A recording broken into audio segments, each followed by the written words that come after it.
Press మీట్లు పెడతామంటే జనాలు ఇంకా మోసాలు వాళ్ళ మోసపు మాటలు వినటానికైతే ఎవరూ రెడీగా లేరు.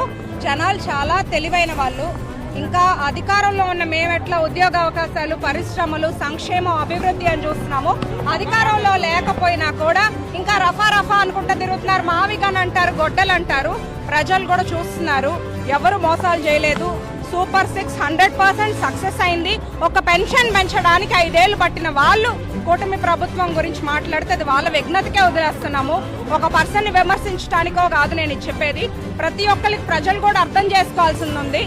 గత 5 ఏళ్ల విధ్వంసంలో ఇప్పుడు ఆర్థికంగా ఇబ్బందులు ఉన్న సంక్షేమం ఆగకుండా ఇస్తున్నాము, అభివృద్ధి జరుగుతుంది, రోడ్లన్నీ వేసుకుంటున్నాము, ఉపాధి అవకాశాలు పెరిగినాయి, పెన్షన్స్ పెరిగినాయి, రైతులు ప్రశాంతంగా ఉంటున్నారు, మహిళలకు గౌరవం ఉంటుందంటే అది విజనరీ లీడర్ చంద్రబాబు నాయుడు గారి వల్లే సాధ్యమవుతుంది. జనం ఓట్లేశారు, జగన్మోహన్ రెడ్డి గారు చెప్పారని చెప్పి ఇంట్లో కూర్చుంటున్నారు. జనం వేసిన ఓట్లకి లెక్కలేదా? వాళ్ళు ప్రజల కోసం మాట్లాడతారనేగా వాళ్ళని గెలిపించింది.